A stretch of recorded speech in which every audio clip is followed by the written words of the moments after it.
હાય, good afternoon. Good afternoon જજ. અરે એકદમ તૈયાર થઈને આવ્યા છો. મને લાગે છે કદાચ નીતા અંબાણી અને મુકેશ કાકાને ત્યાંથી જ આવ્યા છો. ડાયરેક્ટ લગનથી જ આવ્યા છે. કારણ કે બહુ ચાલ્યા યાર લગન. સાચું કહું ને તો મતલબ વર્લ્ડ્સ લોંગેસ્ટ મેરેજનો રેકોર્ડ તોડ્યો હશે.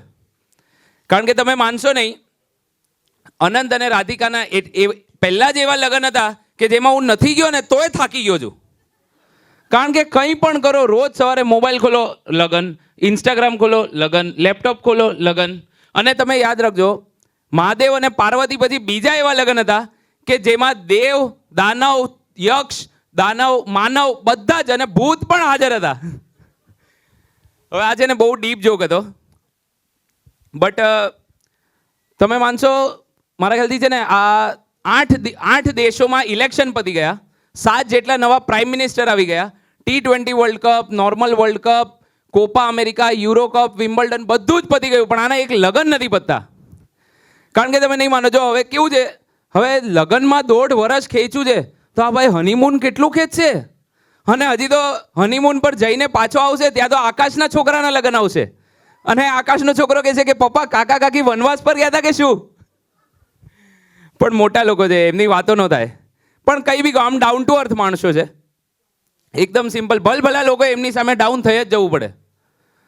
એક વખત છે ને મુકેશ કાકા નીતા કાકીના ખોળામાં આમ માથું મૂકીને આમ બેઠા હતા અને પ્રેમથી નીતા કાકી છે ને આમ હાથ ફેરવતા હતા.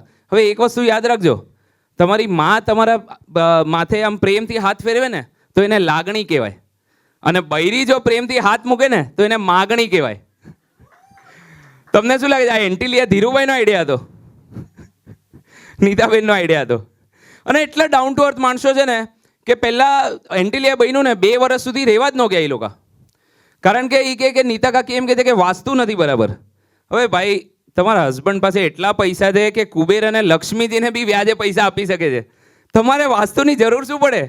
ઓલો જ્યોતિષ કહેતો હશે કે ભાઈ મુકેશ કાકા તમારો દરવાજો બરાબર જ દિશામાં છે, હું વાસ્તુની બુકમાં ચેન્જીસ કરી લઉં છું.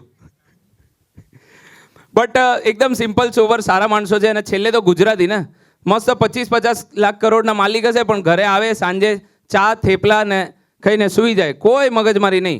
અને ગુજરાતીઓ માટે તમે માનશો નહીં, ગુજરાતીઓ માટે છે ને થેપલા એટલે ડ્રગ્સ કહેવાય.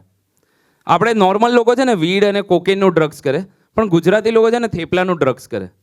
એટલે ન કરે નારાયણ, કદાચ ગુજરાત મેલ કે સૌરાષ્ટ્ર મેલ આમ ઊંધી વળી જાય ને તો બીજા દિવસે ન્યૂઝમાં એમ આવે કે જામનગર પાસે ગુજરાત મેલનો ડબ્બો ઊંધો વળ્યો, એમાંથી 150 કિલો થેપલા અને 50 કિલો છૂંદો અને રેલવે ટ્રેક પર ચાના થર્મોસો મળ્યા. બટ થેપલા મારા મમ્મી બહુ મસ્ત બનાવે છે. મમ્મી પરથી યાદ આવ્યું, એક વખત છે ને હું, મમ્મી અને પપ્પા છે ને અમે લોકો બેઠા હતા.